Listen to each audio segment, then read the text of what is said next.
All right. So my name is Jose Arosemena. Uh, I will be doing my research paper on the Patriot Act, and my working title right now is Patriot Act: An Examination on Civil Liberties in the Digital Age. So to start off my paper, I'm going to just introduce the Patriot Act.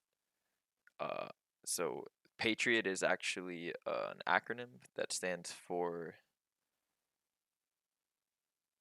uh, the entire name of the piece of legislation is the USA Patriot Act. So it stands for Uniting and Strengthening America by Providing Appropriate Tools Required to Intercept and Obstruct Terrorism.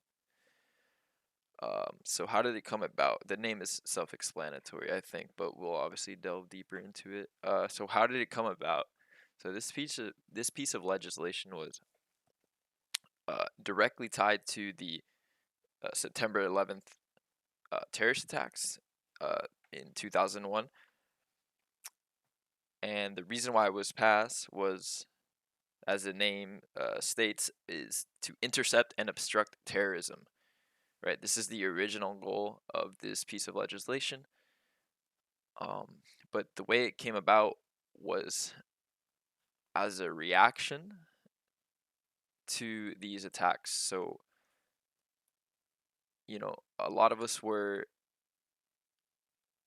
like very young when this happened, but those of us who were a bit older when the attacks actually happened and remember the climate at the time, know that people were very angry, and everybody wanted a very hasty response, and this piece of legislation was a very very hasty response.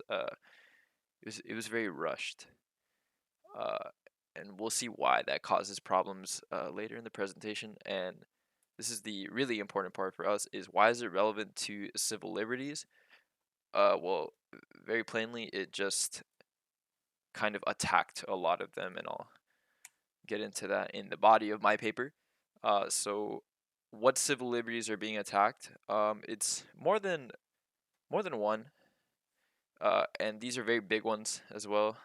Uh, I know the First Amendment is kind of under attack in the Patriot Act, but the main one is the Fourth Amendment, which protects us against unreasonable searches and seizures.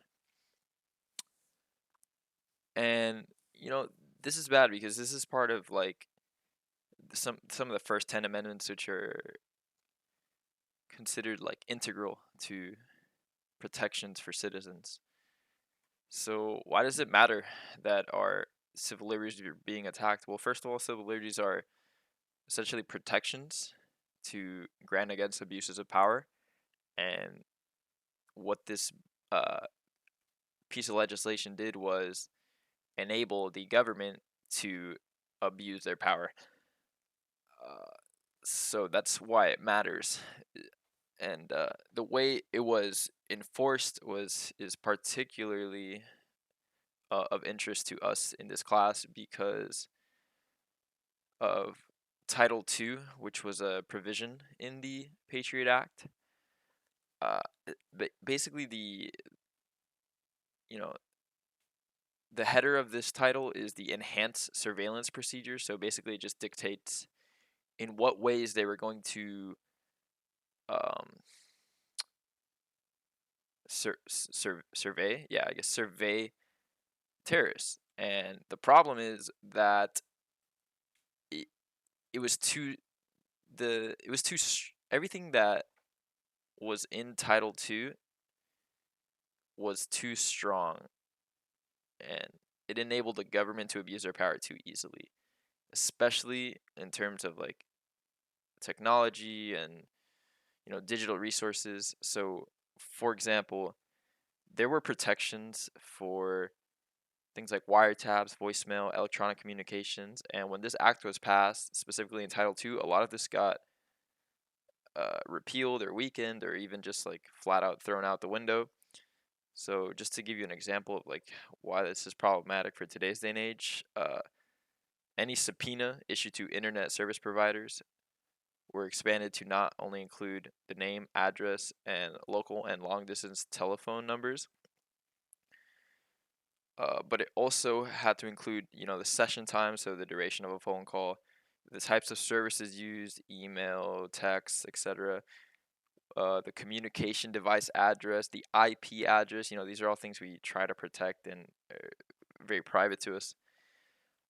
Payment method, bank account, and credit card numbers, and a lot of times,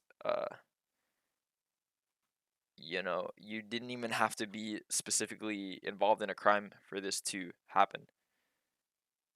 You could be surveilled if you were even within the sphere of like a terrorist, for example. Like, even a terrorist has to use like a bank, or you know have to deal with like car dealers and stuff like that. So if you sold a car to terrorists, like unknowingly, you might be under surveillance, and all of that private information would be leaked.